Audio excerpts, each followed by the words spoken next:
Missão de vida, viver com propósito, trabalhar com aquilo que você sente que você foi designado para fazer aqui nessa vida, nessa existência. Eu sinto que eu trabalho com a minha missão de vida, que eu sigo um propósito, e essa é a pergunta que vocês me fazem muito. Por isso, nesse vídeo eu vou contar um pouquinho sobre a minha trajetória e espero trazer algumas dicas e insights para te ajudar a encontrar o seu também. Então, vamos embora! Gente, esse tema tem perspectivas muito variadas, né? Então existe um grupo de pessoas que acredita que todo mundo, todo ser, cada coisa na existência tem um papel, tem uma função, tem um propósito a desempenhar aqui. Existe um grupo de pessoas que acredita que alguns seres ou algumas pessoas têm uma missão, têm um propósito específico e outras não. E existe um outro grupo que acredita que nós vivemos aqui ao acaso e que não existe propósito, não existe missão pré-determinada, né? E que a pessoa cria a missão dela com a mente, ela define a meta e ela define o objetivo que ela vai ter naquela existência, que não existe nenhuma missão, nenhum sentido a priori, né?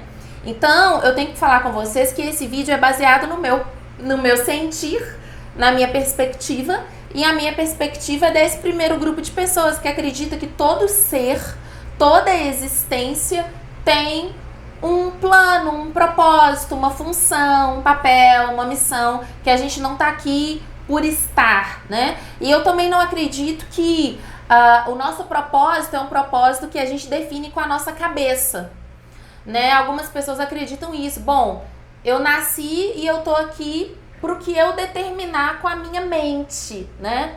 Eu não acredito nisso, gente, porque eu sempre senti vontades, eu sempre percebi em mim vocação, alguns talentos e muita inclinação natural para um determinado lado. E eu sentia que aquilo fluía através de mim com muita naturalidade e que eu estava totalmente inclinada a ir para esse lado.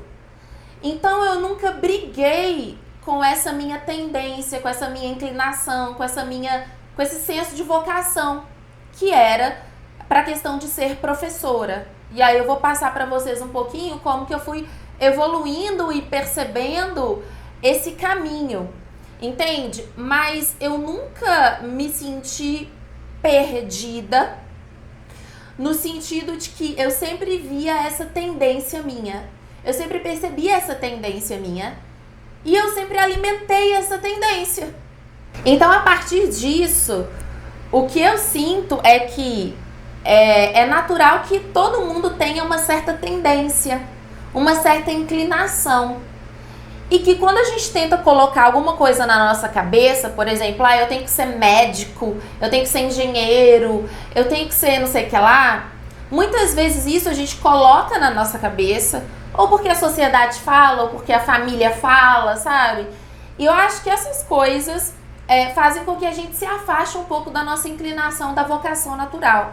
Mas o que eu sinto, que eu percebo em mim e nas pessoas que eu conheço, é que todo mundo tem uma inclinação para alguma coisa.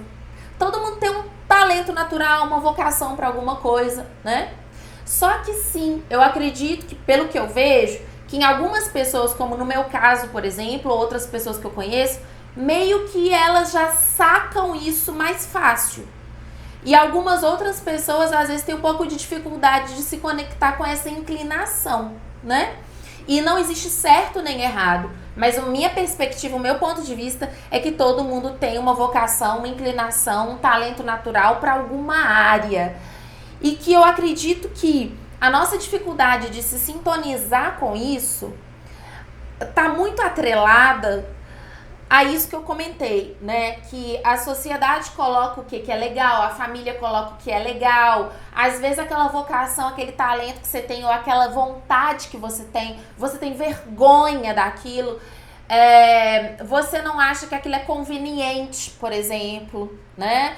E às vezes a gente esconde tanto isso porque vai ser tão inconveniente aceitar o fato de que você tem uma inclinação para artes, por exemplo, se na sua família todo mundo abomina teatro, música, arte.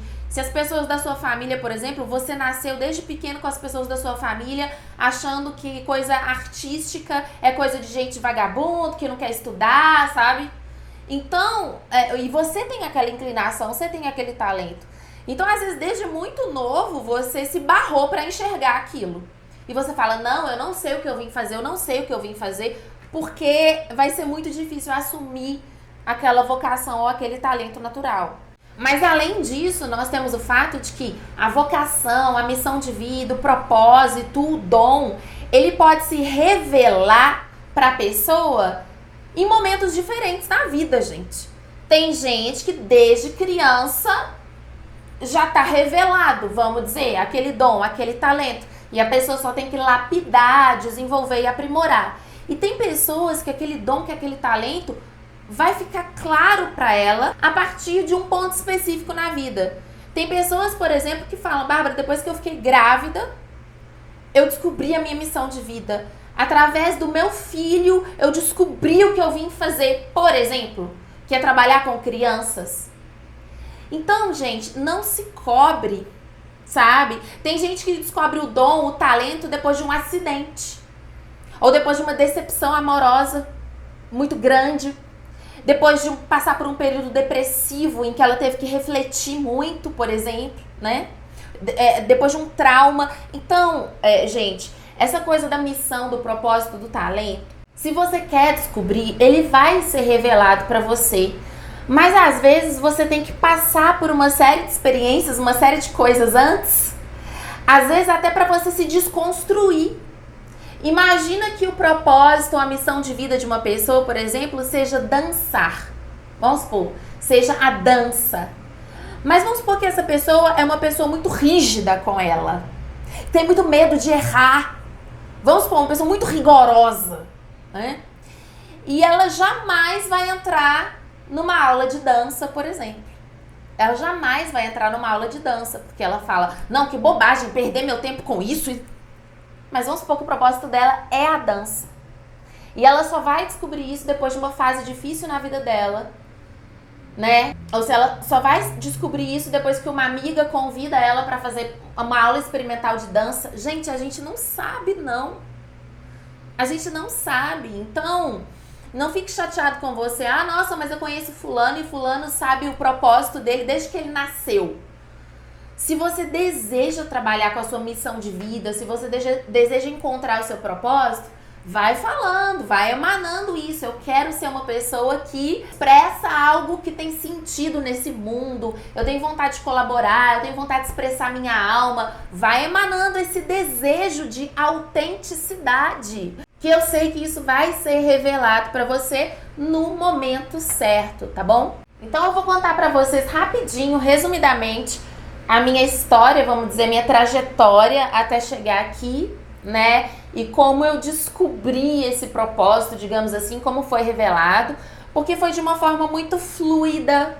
Eu nunca coloquei resistência e eu tenho certeza que isso ajudou muito. E ao final dessa minha história que eu vou te contar aqui, eu vou te dar uma dica que pode te ajudar também, uma dica prática, a te sintonizar com a sua missão, com o seu propósito ou com a sua vocação, tá bom? E é aquela coisa, gente, sempre que eu conto uma história minha ou trago um exemplo de um cliente ou de alguém que eu conheço, não é pra você ficar olhando e falando, nossa, que legal esse caso, essa história que ela tá contando. É pra você sintonizar com seus exemplos aí na sua vida e ter alguns insights, de repente ter alguma sacação importante aí pra você, tá? Então, assim, desde pequenininha mesmo, tipo 3 anos de idade, 4 anos de idade, eu gostava de brincar de escolinha. E isso era muito natural, né? Eu punha os meus priminhos super bebezinhos, pequenininhos assim, eu pegava um giz, um quadrinho e ia escrevendo, ia ensinando não sei o quê. Mas eu gostava de brincar de escolinha. É claro, eu brincava de boneca, eu brincava de casinha, eu brincava de mercado, eu brincava de banco. Mas eu sempre gostei de brincar mais de escolinha. E à medida que eu fui crescendo, assim, uns 7 anos, 10, isso ficou muito claro, porque a minha família era uma família muito grande, né? E eu tinha muitos priminhos, assim, menores. E os meus tios amavam, porque quando tinha aquelas festas de família gigantesca, meus tios jogavam meus primos pequenos em mim, os pirralhinhos, e eu pegava um giz, caneta, papel, canetinha e ia brincando com eles de escolinha e as crianças ficavam assim, hipnotizadas, né? Os adultos falavam, não, Bárbara, você hipnotiza os meninos. Os meninos que são umas pestes, eles ficam bonzinhos com você.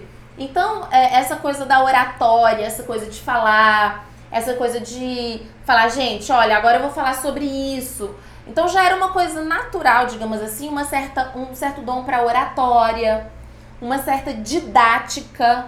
Eu sempre tive muita coisa do início, meio e fim, de forma natural para passar para as pessoas.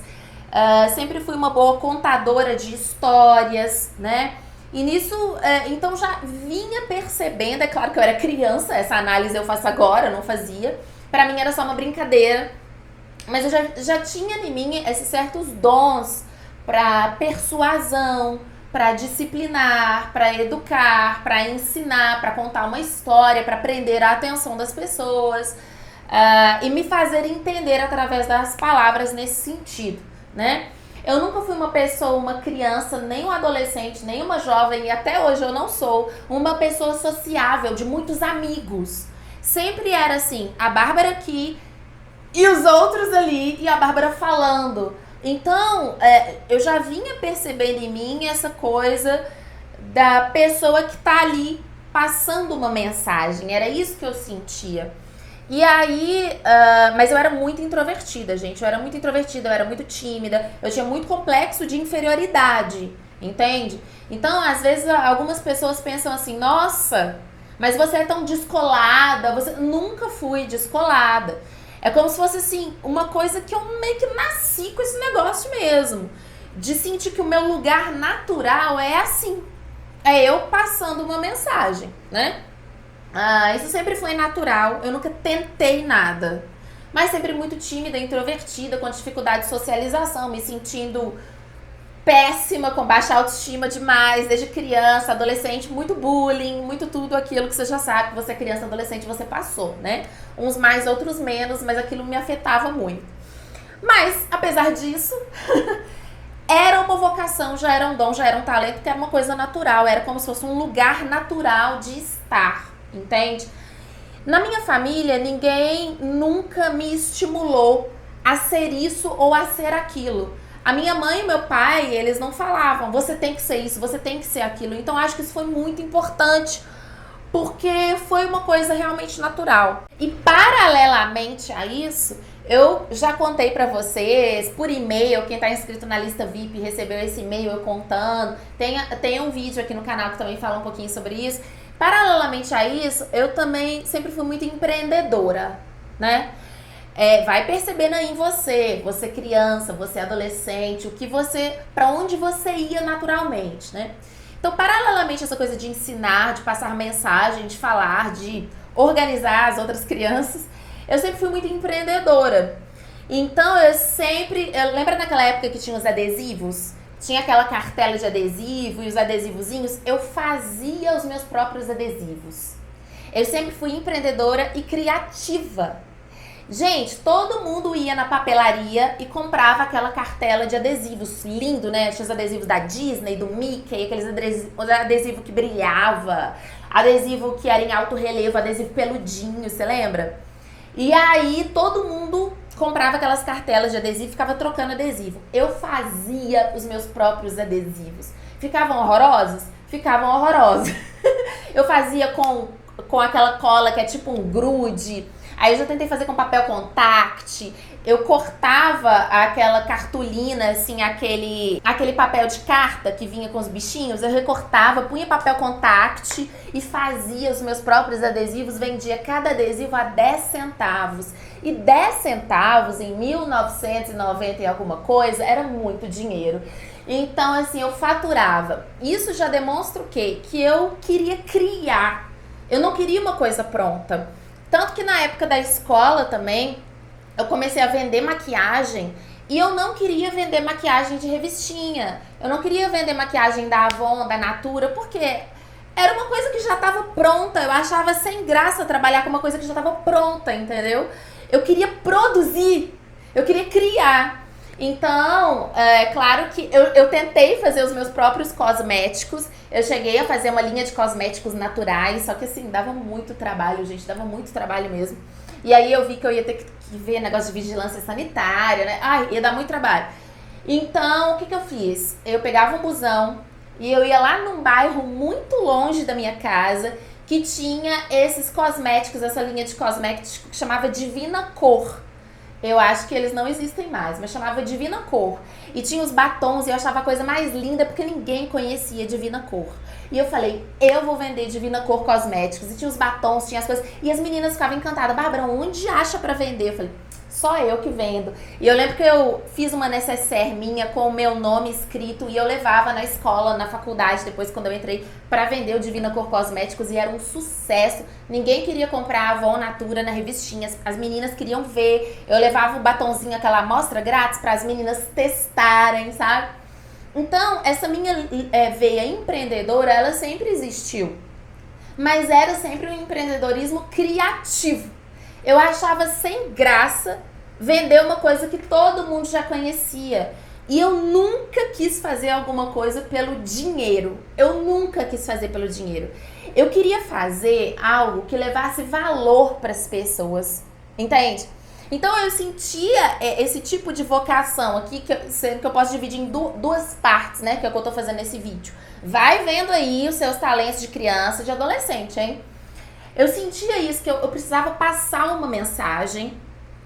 Era um talento natural que eu tinha, um dom na fala, alguma coisa que precisava acontecer através de mim, né?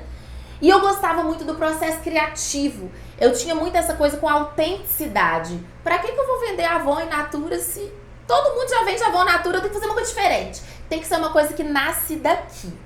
Então, a partir daí, eu tava sentindo isso, mas eu entrei pra faculdade de Geografia. E eu entrei pra faculdade de Geografia porque eu amo o meu planeta, eu queria salvar o planeta, eu era super Capitão Planeta, sabe? Eu era super ecológica, ainda sou, mas eu tive que escolher uma linha de atuação, né?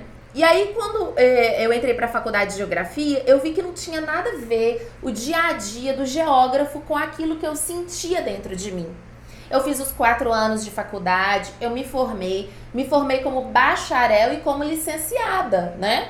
Então, eu sou professora de geografia licenciada, eu posso dar aula em faculdade, etc. Eu cheguei a fazer uma pós-graduação, cheguei a começar uma pós-graduação em gestão de projetos ambientais, mas eu sentia que não era o meu lugar, gente. Eu não sabia dizer o que era, mas eu sentia em 2009, eu fiz essa pós-graduação e eu falei assim, gente, esse não é o meu lugar. Fazer aqueles projetos ambientais, né, o EIA, RIMA lá, fazer relatório de análise ambiental, sabe, análise de risco. Eu formei na faculdade que tinha o geoprocessamento como ênfase, né, então vetorizar mapa. Eu sentia que eu não fluía daquele jeito, não tinha graça pra mim, eu tava forçando aquilo, eu não sabia explicar por quê. E aí eu fiz uma viagem, eu fui pra uma cidade pertinho aqui de Belo Horizonte, São João del Rei, uma cidade histórica, e eu fiquei 5 dias sozinha na pousada, olhando pro teto, assim, o que eu vou fazer da minha vida? Exatamente, eu tirei esses 5 dias, né, praticamente uma semana, peguei o trem, fui pra lá e fiquei assim, o que eu vou fazer da minha vida? E deixei minha cabeça vazia, eu não sabia realmente o que eu ia fazer da minha vida. Eu já tinha montado uma lojinha, aí eu já tinha montado um monte de coisa, lojinha virtual, brechó. Eu não vou ficar entrando em detalhe na coisa do empreendedorismo, eu vou colocar o vídeo aqui nos cards em que eu falo que eu fiz um monte de coisa, já fui sacoleira, já fiz um monte de coisa. Montei loja com a minha mãe, fui apresentadora de festival de anime. Gente, o que você imaginar, essa mulher fez. E aí eu falei assim, o que eu vou fazer agora?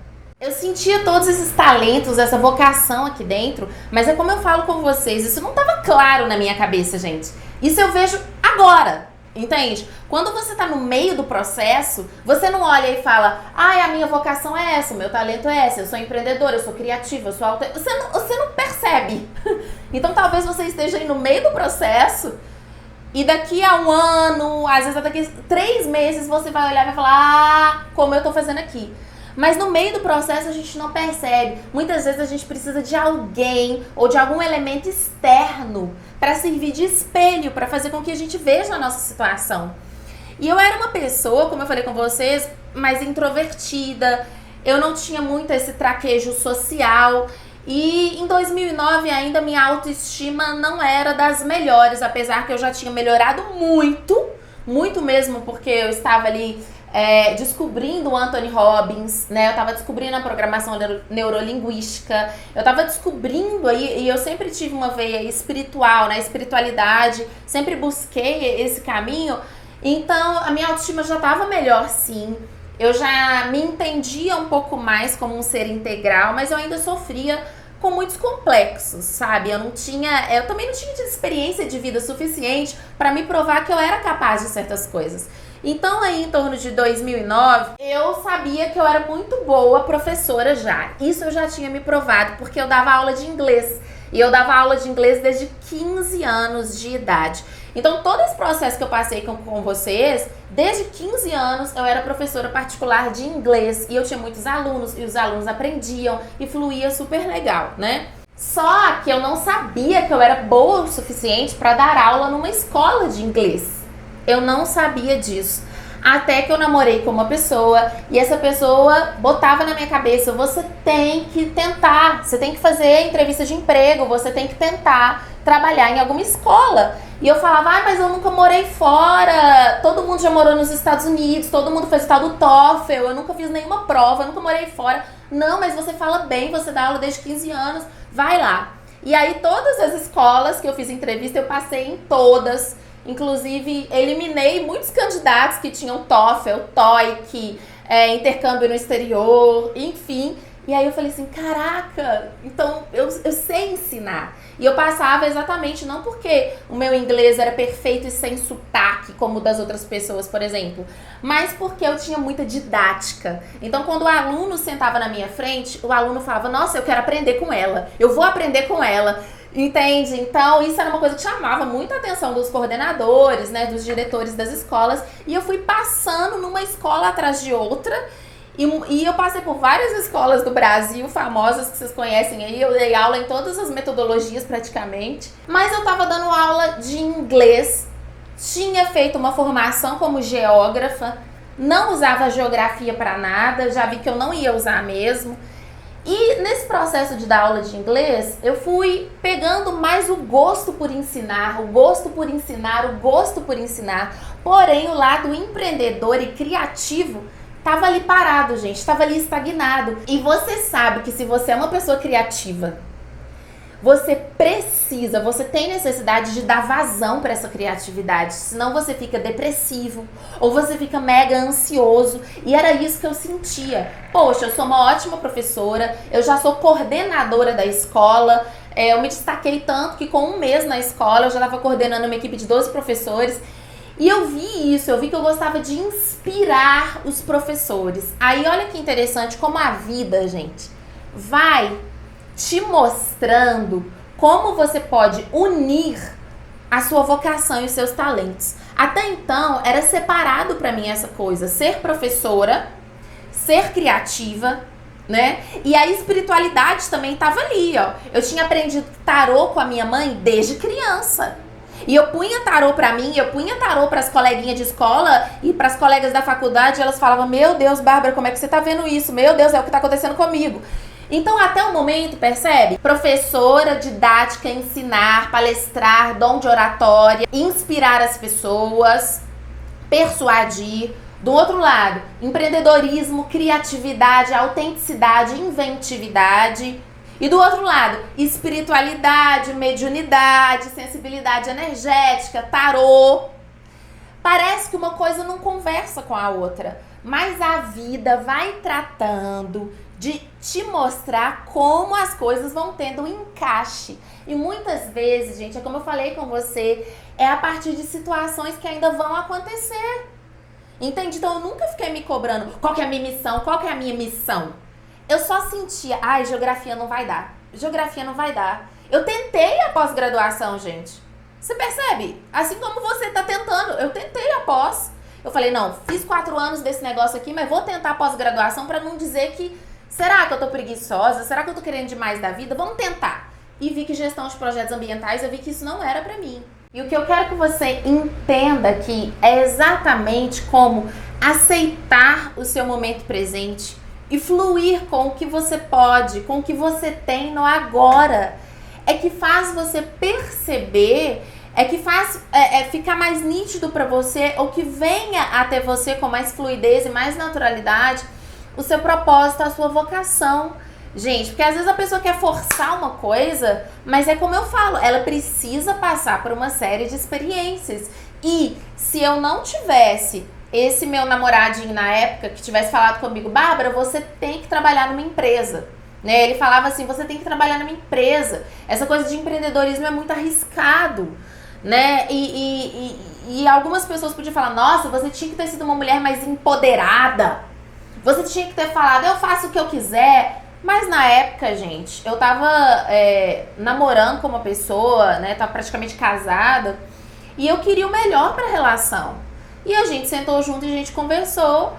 E ele falou comigo, Bárbara, você precisa trabalhar numa empresa, né? Porque é uma coisa mais segura, mais certa. Se você fizer um concurso é melhor ainda, mas... Então eu ouvi o meu namorado.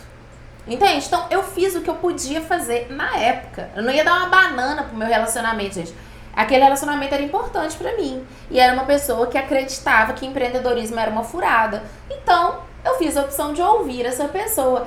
E ouvindo essa pessoa com amorosidade no momento, eu fui trabalhar em empresa. No que eu fui trabalhar em empresa, que eram as escolas, que era o que eu sabia fazer, porque geografia eu não ia fazer, né? Isso eu já sabia que eu não ia. Eu desenvolvi essa minha autoconfiança de ter didática, né? Depois, numa escola que eu estava trabalhando, logo depois de um mês de trabalho, eu já estava coordenando uma equipe de 12 professores, que eu fui escalada para ser coordenadora da escola, tive muitos aprendizados ali. Então, às vezes, a gente luta muito com o nosso momento presente, sendo que se você abraçar ele, com o que ele te traz, é ele que vai construir o seu amanhã, isso é óbvio, gente. Então... naquele momento eu era uma pessoa que, a partir da perspectiva de uma outra pessoa, né, de um parceiro que eu tive, eu segui um caminho e esse caminho fez com que eu fosse ficando uma excelente professora, com que eu tivesse didática, confiança, né? E aí eu já estava muito boa como professora, mas a empreendedora, a criativa, a mulher que gosta de inventar coisa, e esse meu lado da espiritualidade estavam reprimidos, estavam recalcados, eu não estava dando vazão para isso. E aí, depois de um tempo, né, dando aula nas escolas, eu comecei a me sentir muito angustiada, porque eu queria criar, eu queria inventar, e eu estava seguindo uma cartilha, né, porque cada escola tem a sua metodologia. Eu estava seguindo uma metodologia da escola.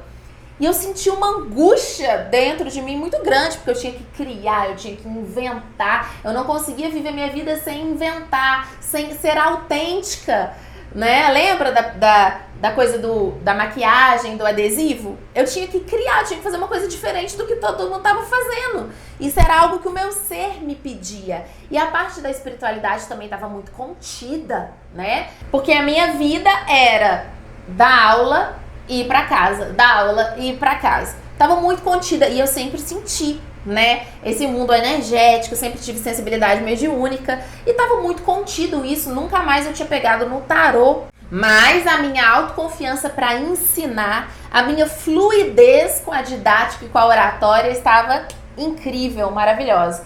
E aí apareceu uma outra pessoa na minha vida e quando essa pessoa apareceu na minha vida, ela me falou o seguinte: Bárbara, vamos trabalhar inspirando as pessoas, vamos mudar o mundo, vamos transformar as coisas. E o que eu falei? Só se for agora, right now. Por quê? Porque eu tava sedenta, gente, de passar para as pessoas uma informação que fosse transformadora, que fosse relevante. O inglês, para mim, ensinar inglês já tava uma coisa um pouco aquém do que eu queria. Eu queria mais. Eu queria passar um conteúdo, passar uma informação, um conhecimento para a pessoa que fosse mais transformador do que o inglês. Não estou tirando mérito de quem ensina inglês. Ensinar inglês pode ser maravilhoso e transformador, sim. Mas pra mim, não era o suficiente mais, né? Eu tava angustiada, eu queria passar um conteúdo que fosse ainda mais transformador, que empoderasse mais a pessoa. E eu já tava com essa sensibilidade energética muito aflorada e com a necessidade de expressar minha criatividade. Então, quando essa pessoa chegou falando assim, Bárbara, vamos inventar um negócio, vamos ter o nosso negócio próprio, né? E vamos transformar a vida das pessoas, eu falei, só se for agora. Então, olha como o universo faz. Olha como o universo faz, olha como o universo coloca pessoas e situações na sua vida para te preparar ou para te impulsionar. Às vezes, gente, você acredita que aquele cara, que aquela mulher é o grande amor da sua vida, que ela tá na sua vida para trazer uma coisa no afeto. E às vezes a pessoa tá na sua vida para trazer uma coragem que sozinho você não teria. Não é verdade? É muito legal olhar para a história de alguém e falar assim, nossa, que pessoa empoderada.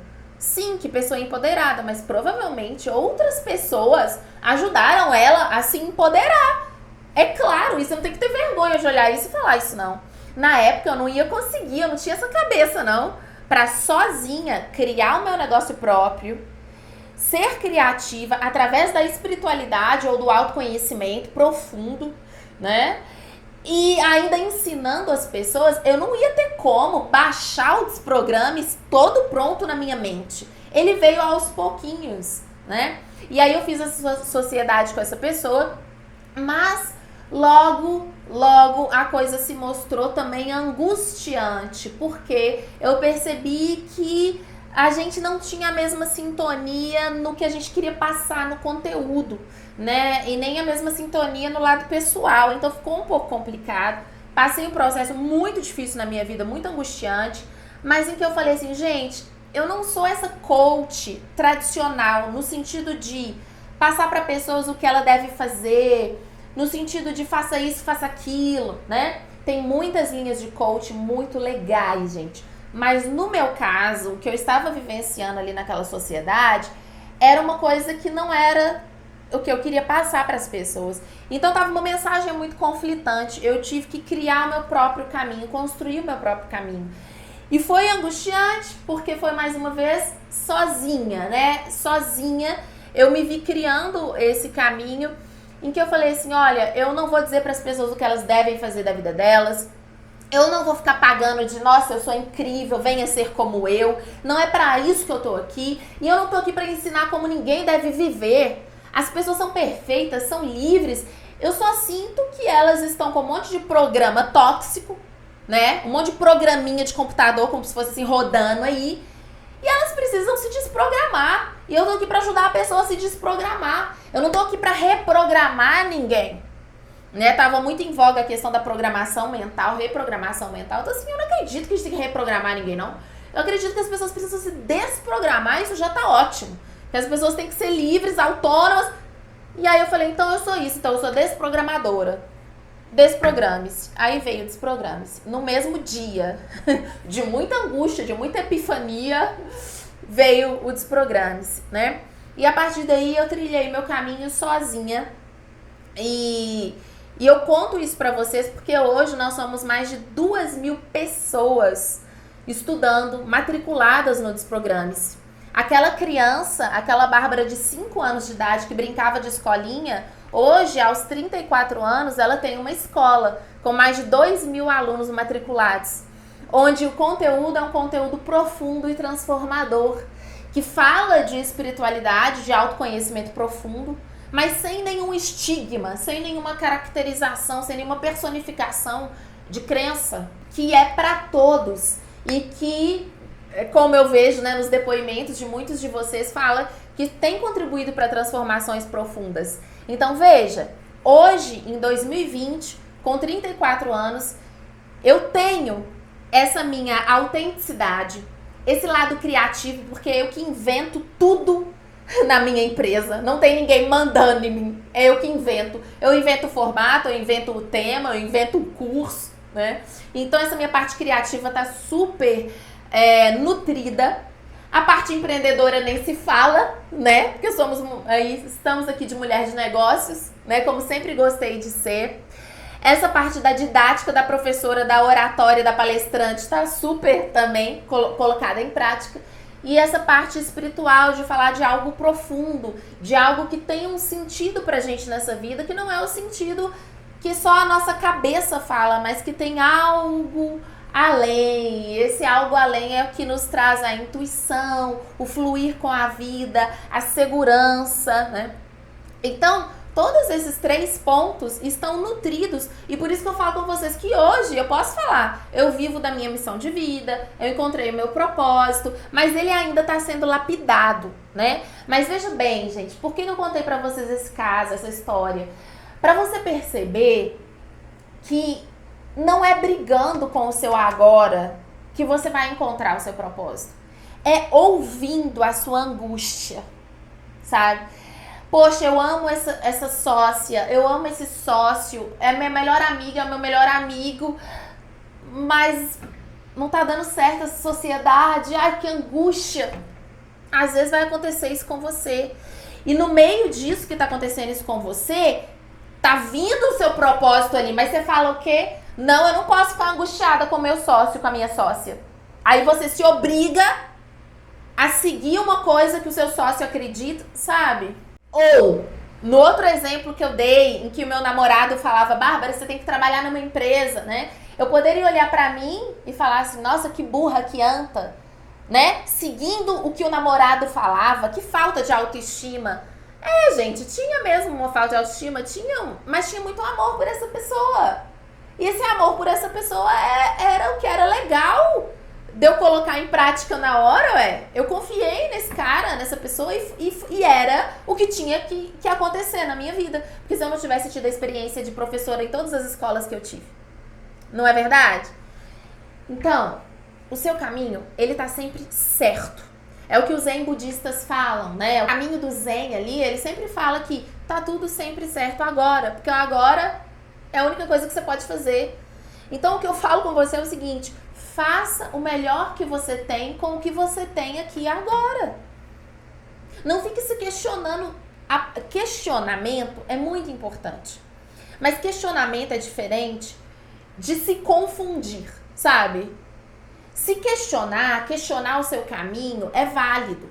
Mas sempre dando momentos de silêncio, de pausa, para ouvir as suas respostas. Mas tem gente que se questiona tanto, que não dá um momento de silêncio para se ouvir. Faça os questionamentos. Será que eu tô no caminho certo? Será que essa relação é legal? Será que essa sociedade é legal? Será que essa parceria é legal? Será que essa faculdade é legal? Faça o questionamento, mas pare para ouvir. Pare para perceber os sinais da vida. Vá fazendo o melhor que você tem com o que você pode agora.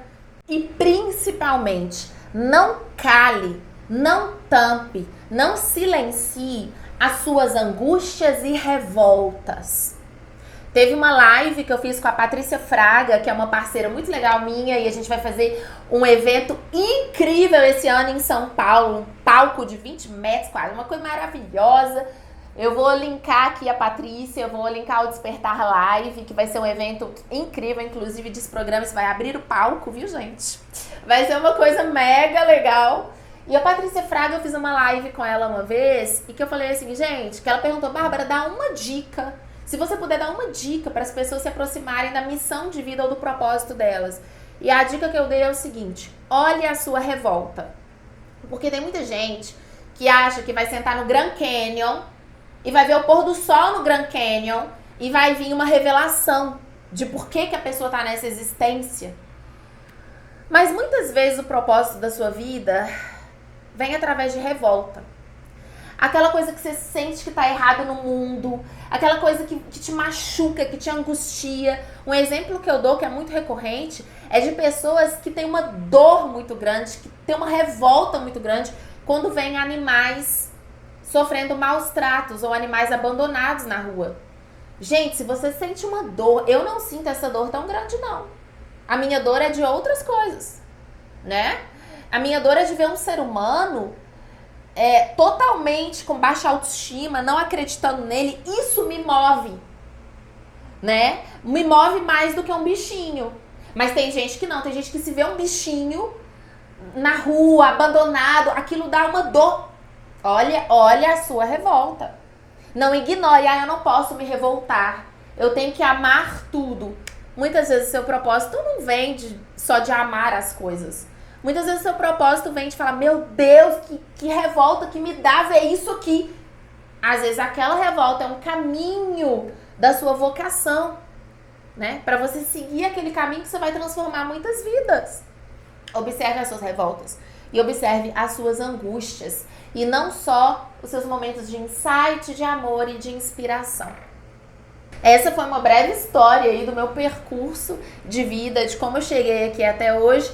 E é o que eu falo pra vocês, a criança que ensinava os priminhos com 5 anos de idade, hoje tem uma escola com mais de 2.000 alunos matriculados ensinando aquilo que ela sente que ela veio pra fazer. É pra todo mundo, eu tenho essa perspectiva. E eu sei que agora, nesse momento, o seu propósito, a sua missão está sendo revelado pra você. Tente aplicar um pouquinho das dicas que você viu aqui nesse vídeo de hoje.